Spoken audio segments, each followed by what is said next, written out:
Il est tout juste 18h30 sur Aloula et c'est le journal. À la une de l'actualité ce soir. Rabat abrite le symposium international sur la justice transitionnelle. L'ouverture de ces travaux a été marquée par un message royal. Message dans lequel le souverain affirme que la justice transitionnelle au Maroc offre tous les traits d'une expérience singulière et pionnière. Les grandes lignes du discours royal en début de cette édition.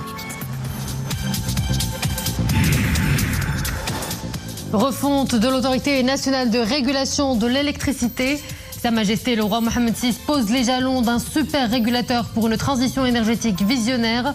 Dans ce journal, zoom sur les nouvelles attributions d'un acteur stratégique de premier plan. Le déficit pluviométrique frappe de plein fouet l'activité agricole et d'élevage. En ces temps de sécheresse, les éleveurs peinent à entretenir leur cheptel.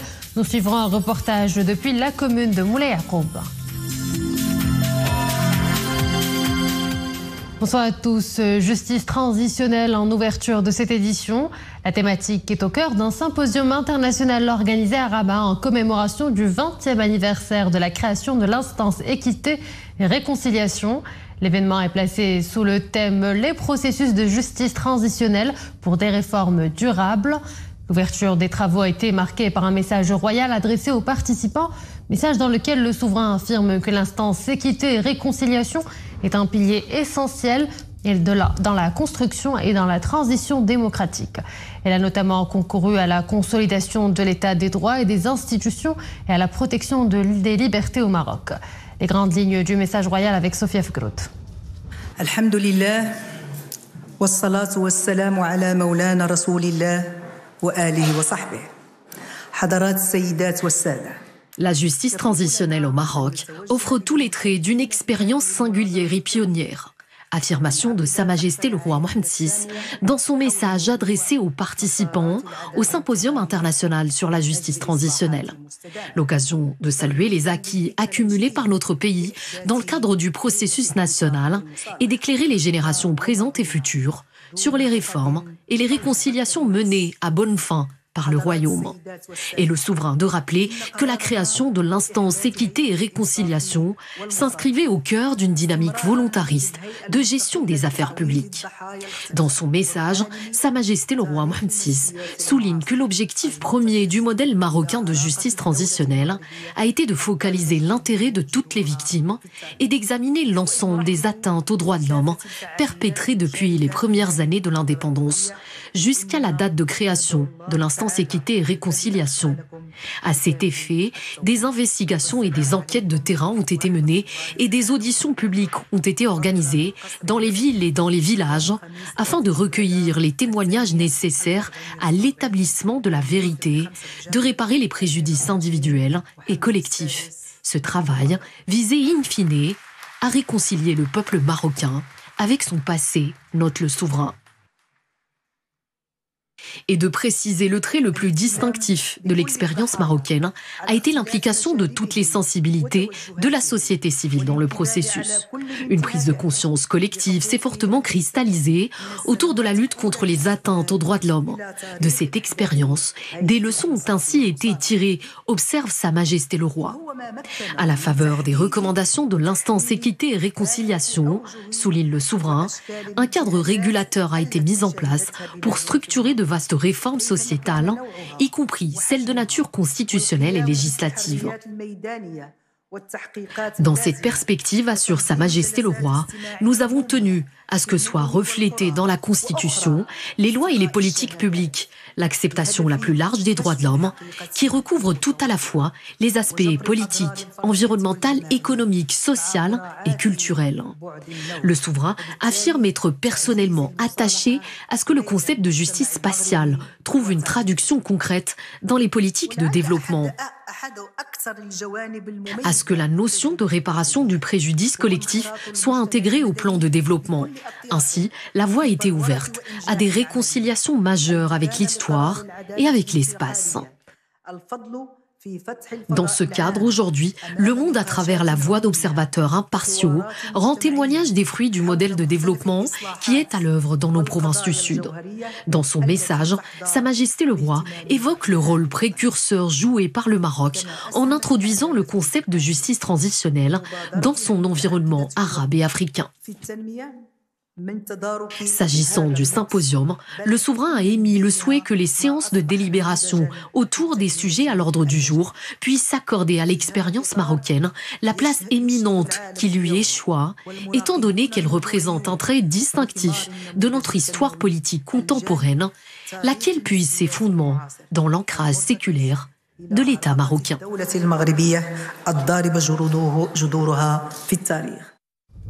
Passons à présent à une autre thématique d'actualité, la refonte de l'autorité nationale de régulation de l'électricité impulsée par Sa Majesté le Roi Mohammed VI. Cette réforme viendra répondre aux défis d'un secteur de l'énergie de plus en plus intégré et complexe. La NRE connaîtra ainsi l'élargissement de son périmètre d'action de la seule énergie électrique à toutes les formes de vecteurs énergétiques. Une mesure à même de contribuer à la souveraineté énergétique du royaume. Abdelhamid Jibran et Zakaria Moukenbillah.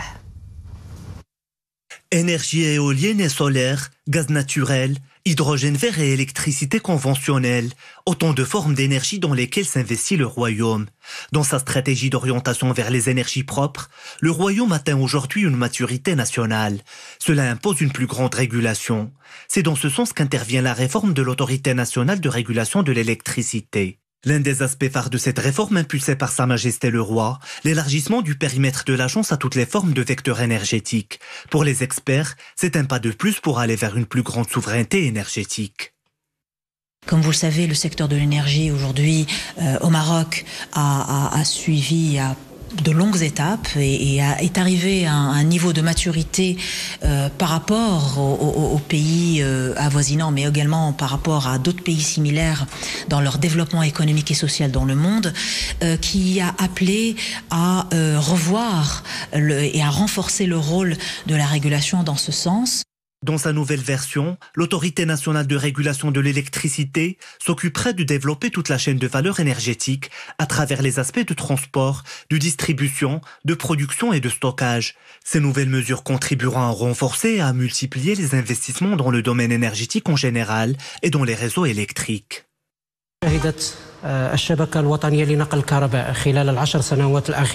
Durant les 10 dernières années, le réseau national de transport de l'électricité a connu un développement significatif. La longueur du réseau de câbles électriques devra passer de 23 000 km en 2013 à 30 000 km à l'horizon 2030, soit une croissance de près de 30%. Afin de garantir un fonctionnement sûr de l'électricité produite à partir de sources traditionnelles ou d'énergie renouvelable, l'ONE a procédé récemment à la rénovation du système d'exploitation du poste de contrôle du système électrique national.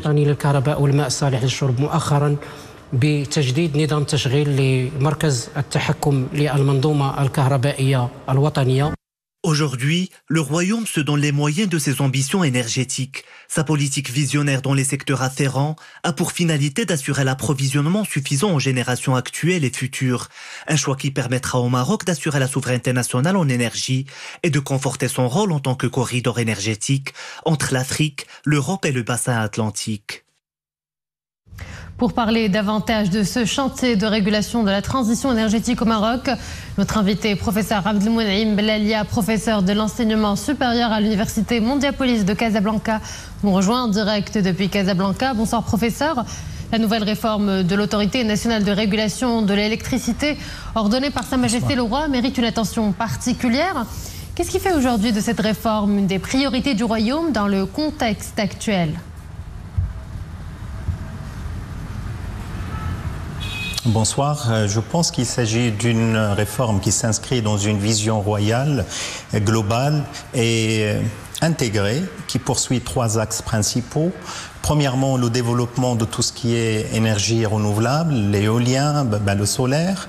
Deuxièmement, saisir les opportunités nouvelles, notamment en matière d'hydrogène vert.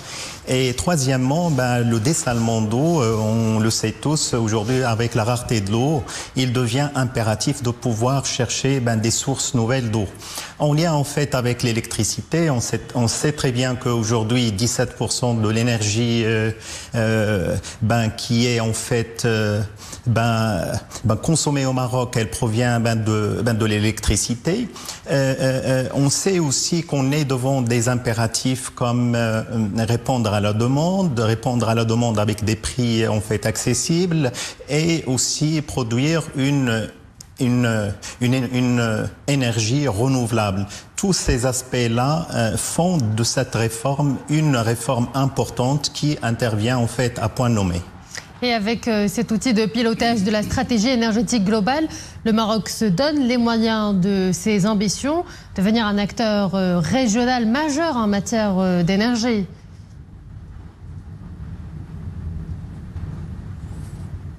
Oui, bien évidemment. Je pense que le Maroc, depuis plus de 3 années, opère une sorte de transition énergétique très importante. Cette transition correspond premièrement en matière d'électricité au passage de statut d'exportateur parce qu'on exporte de l'électricité notamment en fait en Europe. Et deuxièmement, il y a aussi tout ce qui concerne en quelque sorte la production puisque le Maroc opère aujourd'hui la transition vers les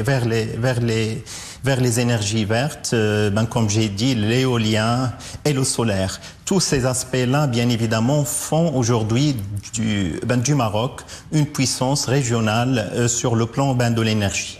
Et de quelle manière cette nouvelle gouvernance du secteur de l'énergie, impulsée par Sa Majesté le Roi, va-t-elle donner un coup de boost aux investissements étrangers au Maroc ?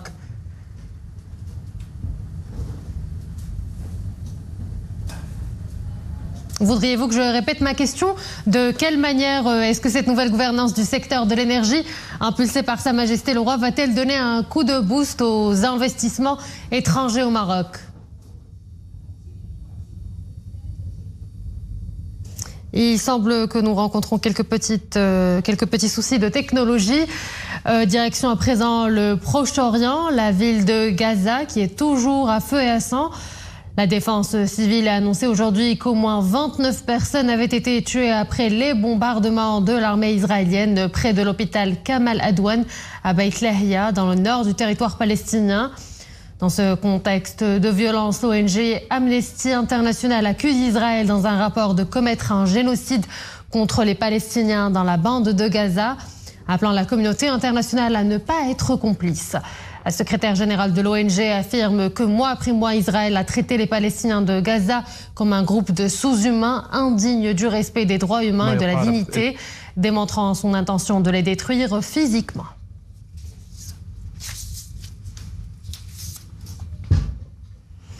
La France s'apprête à rouvrir demain samedi la cathédrale Notre-Dame de Paris, 5 ans après l'incendie qui a ravagé l'édifice. À événement exceptionnel, dispositif de sécurité exceptionnel. Une cinquantaine de chefs d'État y sont attendus. La réouverture de la cathédrale intervient à un moment où l'Hexagone traverse une profonde crise politique après la chute du gouvernement Barny. En Nouvelle-Zélande, une baleine à bec de travers, espèce rarissime, a été découverte sur une plage. À Wellington, la dissection du cadavre du cétacé a commencé.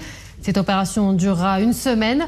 Elle permettra d'en connaître davantage sur cette espèce, dont seuls 7 spécimens ont été recensés dans le monde. Retour à l'actualité nationale. Ces dernières semaines étaient particulièrement chaudes sur une bonne partie du royaume. Des températures inhabituelles en pareille saison. Le retard des précipitations n'est pas sans impact sur les secteurs agricoles et d'élevage. C'est un reportage dans la province de Moulay Yacoub avec Anwar El-Rombari et Zakaria Moukenbillah. Chaque jour, il faut à cet éleveur d'ovins parcourir de longues distances pour faire paître son troupeau. Et pour cause, un couvert végétal de plus en plus difficile à trouver. Dans la commune Ain Qansara de la province Moulay Yaqoub, les pâturages sont de moins en moins fournis avec la baisse des précipitations. Conséquence, certains éleveurs voient le nombre de leurs troupeaux se réduire, d'autres ont dû vendre leur bétail à cause de la faible rentabilité. Notre activité dépend des précipitations. Les éleveurs ont beaucoup de difficultés à nourrir le bétail. La seule solution est de s'approvisionner en fourrage. Je parcours des fois des kilomètres avec le troupeau pour trouver des zones verdoyantes. Je dois alors acheter de l'alimentation pour bétail, des fois à crédit. Les activités d'élevage ne sont plus rentables. Les troupeaux se sont réduits à grande vitesse. Personnellement, j'avais une centaine de moutons et de chèvres. Je n'en ai plus qu'une douzaine. Même l'agriculture est en crise. Auparavant, j'exploitais une cinquantaine d'hectares. Aujourd'hui, j'ai tout laissé tomber. Chez les agriculteurs, le déficit pluviométrique n'est pas non plus sans impact. En cette période, les professionnels s'attellent à l'opération du semis. Et pour optimiser les résultats, ils ont recours à des techniques innovantes telles que le semis direct. Le semis direct permet aux agriculteurs de lutter contre le déficit hydrique et d'améliorer le rendement à la fin de la saison. Dans le cadre de la stratégie Génération Green, de jeunes coopératives ont bénéficié d'appareils de semis direct en partenariat avec les directions provinciales et régionales de l'agriculture. Dans la province de Moulay Yaqoub, en dépit des 100 mm de précipitations qui ont intéressé la province ces derniers temps, les besoins d'irrigation sont persistants en période automnale. Place à l'actualité marquant le FIFM. Ils font partie intégrante du festival depuis 2018. Je vous parle des ateliers de l'Atlas, événement très attendu par les professionnels du 7e art et en particulier par les jeunes cinéastes demain. Pour cette 7e édition, les ateliers de l'Atlas ont reçu pas moins de 300 candidatures, dont des projets en tournage et d'autres en post-production. 8 prix récompensent le travail des cinéastes en herbe qui aspirent à porter leur vision au-delà des frontières. Abdel Fattah Zouine, Mohamed Jabri et Dominique Orlando. Il y avait de l'effervescence hier jeudi en fin d'après-midi, à quelques minutes de la promulgation du palmarès de ces ateliers de l'Atlas, dont c'est cette année la 7e édition, destinée à promouvoir et à accompagner une toute nouvelle génération de cinéastes marocains, arabes et africains. Elle a consisté 4 jours durant à départager 27 projets et films en cours d'élaboration. On est 2 personnes de festival. Moi, je représente le festival de Hambourg. Il y a mon collègue qui représente le festival de Locarno. Et on a un grand producteur français aussi à nos côtés. Donc déjà, ça, c'est énorme. C'est des gens qui ont vu énormément de films. On regarde des films toute l'année. Et on essaye de trouver les pépites qui ont besoin d'argent pour être terminés. Et c'était dur parce que les films sont super. Ils sont vraiment tous super. Et ça a été difficile de faire un choix.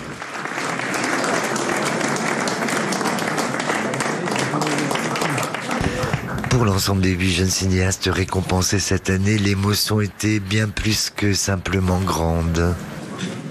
Ça fait une semaine on est là.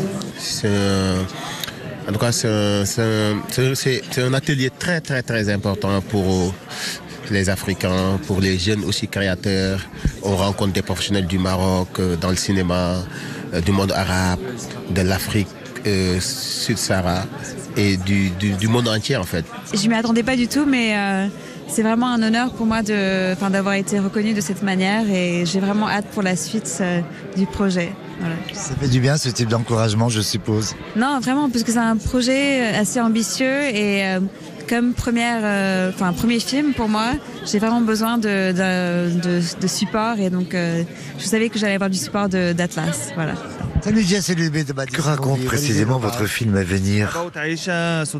Il aborde l'histoire de Aïcha, une jeune Soudanaise qui vit dans la périphérie du Caire en Égypte. Elle est aide-soignante, on la suit à travers le film de maison en maison et de patient en patient. Depuis sa création il y a donc 7 ans, les ateliers de l'Atlas ont pu accompagner 152 projets, parmi lesquels 60 portés par des jeunes réalisateurs marocains. C'est le cas du film Across the Sea de Saïd Hamish Ben Larbi, présent dans la compétition officielle cette année à Marrakech.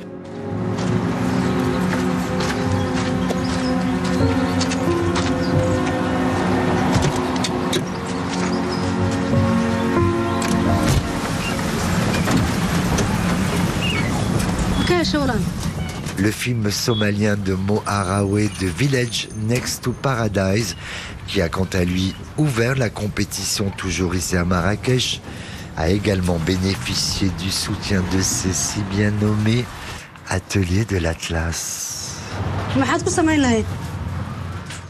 Et voilà, nous arrivons à la fin de cette édition. Heureuse d'avoir été parmi vous. Excellente suite et programme sur Al-Oula.